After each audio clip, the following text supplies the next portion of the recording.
Hey everyone, and welcome back to The Explainer.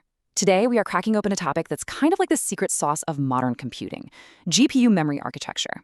If you've ever stared at a graphics card or an AI accelerator spec sheet and wondered what all that memory jargon actually translates to in real-world performance, well, you're in the right place. Let's figure this out together. But before we get into the weeds, I want you to chew on this for a second.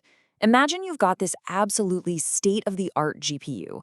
We're talking 5,000, maybe even 10,000 processing cores. It is an absolute mathematical beast. And yet, under the wrong conditions, this incredibly powerful piece of hardware can literally become totally, utterly useless. Why is that? Why doesn't slapping thousands of cores onto a chip automatically guarantee you blistering high performance? Well, the answer is actually pretty straightforward. Compute power means absolutely nothing if your data can't actually reach the processor. Think of all those thousands of GPU cores like a massive fleet of high-performance sports cars. If you don't have the right memory structure to deliver data to them, they're just sitting idle on the track. They are completely starved for fuel. All right, Section 1, the GPU data bottleneck. Okay, let's dive into this. To really grasp why a massive GPU struggles if it relies entirely on your computer's standard system RAM over a PCIe connection, picture a giant factory with 10,000 workers. Those workers, those are your GPU cores, and every single one of them constantly needs materials to do their job. Now imagine if all 10,000 workers had to request their materials from a warehouse that's located miles and miles away. That distant warehouse is your system RAM. Even if you've got a super fast delivery truck acting as your PCIe connection, the workers are going to spend almost all of their time just waiting around. Productivity totally crushes. But if you build a local storage facility right inside the factory walls, suddenly those workers can grab what they need instantly. Efficiency just skyrockets. Moving on to Section 2. What exactly is VRAM? So, that local factory storage we just talked about, that's exactly what we need to solve this catastrophic data bottleneck. We call it VRAM, or Video Random Access Memory.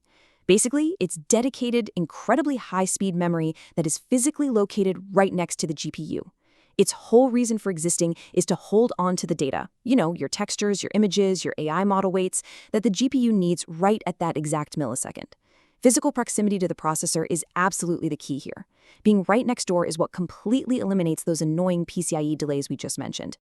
You can see here how the roles of these two memory types are strictly separated. Your normal system RAM, that's primarily for your CPU. It handles your operating system, your everyday apps, communicating across the motherboard channels. But VRAM is highly specialized. It's strictly VIP for the GPU, holding all that heavy, complex graphics and AI data right beside the processor. Really locking in this concept of specialized computing is absolutely crucial to understanding how modern hardware ticks. Let's hit Section 3, bandwidth, the data highway. Now, having a massive local storage facility is great and all, but it doesn't help if the doors to get the materials out are tiny. Having enormous memory capacity is literally useless if the speed of data transfer is too slow. It's kind of like comparing a narrow dirt road to a massive multi-lane superhighway. If you've got 10,000 GPU cores demanding data every microsecond, that narrow road, or low bandwidth, means only a few pieces of data can squeeze through at a time, and boom, your processor is sitting idle again. You absolutely need that massive highway to move a massive volume of traffic all at once. And this brilliantly illustrates what we actually mean by memory bus width. The bus width, whether you see it listed as 128-bit, 256-bit, or a beefy 384-bit, acts directly as the lanes on our data highway. It's the architecture that dictates exactly how much data can physically move side by side at the exact same time. It's pretty simple math. A wider bus equals greater bandwidth, which means those cores get fed a whole lot faster. To pull this off, the industry has cooked up a few different technologies. For most of us, consumer GPUs use GDDR, or Graphics Double Data Rate Memory. It does a phenomenal job prioritizing high bandwidth for gaming. But if you look at the real bleeding edge, high-end AI accelerators and supercomputers, they use HBM, or high bandwidth memory. HBM is incredibly expensive, no doubt about it, but it's an absolute powerhouse.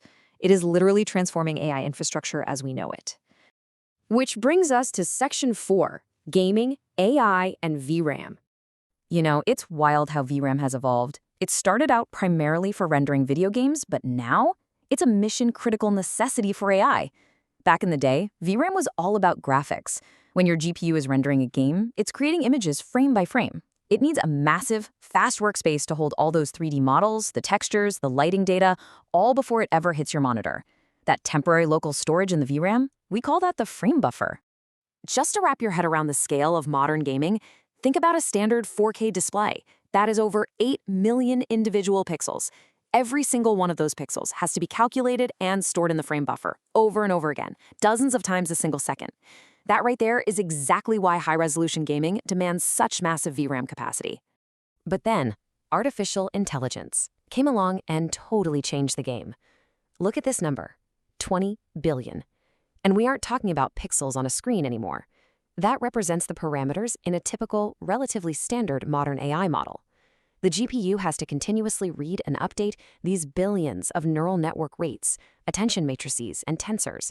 I mean, the colossal scale of modern AI workloads makes even 4K gaming look small by comparison. And here is the somewhat terrifying reality for AI engineers today. If your VRAM is full, your training fails. Full stop. The overflow data just gets shoved back to the incredibly slow system RAM, performance grinds to an absolute halt, or worse, the whole workload just crashes entirely. Because a single GPU almost never has enough VRAM for these massive language models, engineers are literally forced to daisy-chain multiple GPUs together. And honestly, that is exactly what's driving up the sky-high costs of cloud computing right now. All right, Section 5, Future Memory Technologies. Because memory has clearly become the ultimate limiting factor in computing, we really need to squash some major beginner myths right now. First off, VRAM and system RAM are definitely not identical. They serve entirely different processors and purposes. Second, GPU core count alone does not determine performance. Remember, a starved core is a useless core. Third, memory bandwidth matters enormously. And finally, just slapping way more VRAM onto a circuit board doesn't guarantee faster speeds if the underlying architecture isn't actually optimized to use it. Let's move to and see how this builds into the complete life cycle of a modern workload. Step 1. Your CPU loads the data. Step 2. The GPU receives this massive parallel workload. Step 3. The VRAM locally stores that active data right next to the chip. Step 4. Thousands of processing cores request that data instantly over a super-wide memory bus. And finally, Step 5. Because of that VRAM doing its job perfectly, high-speed parallel computation successfully happens. To keep this life cycle humming along as AI models just keep getting larger and larger, engineers are working on some seriously mind-blowing futuristic technologies. We're talking about HBM4, physical 3D stacked memory, literally stacking chips on top of each other to reduce distance even further. And get this, even optical memory systems that use light to transfer data. No way, right? These advanced memory architectures are absolutely the lifeblood of future breakthroughs, and not just in AI, but in crazy complex fields like global climate simulation and molecular modeling. Which leaves us with one final, pretty provocative thought. As artificial intelligence models continue to grow infinitely larger by the day, will memory architecture actually become the ultimate bottleneck of human innovation? It's a completely fascinating problem, and it's one we are definitely going to continue to unpack. In fact, next time, we're going to dive into how the processors themselves are adapting to all this when we explore the world of tensor cores. Thank you so much for hanging out with me on this explainer, and hey, keep learning.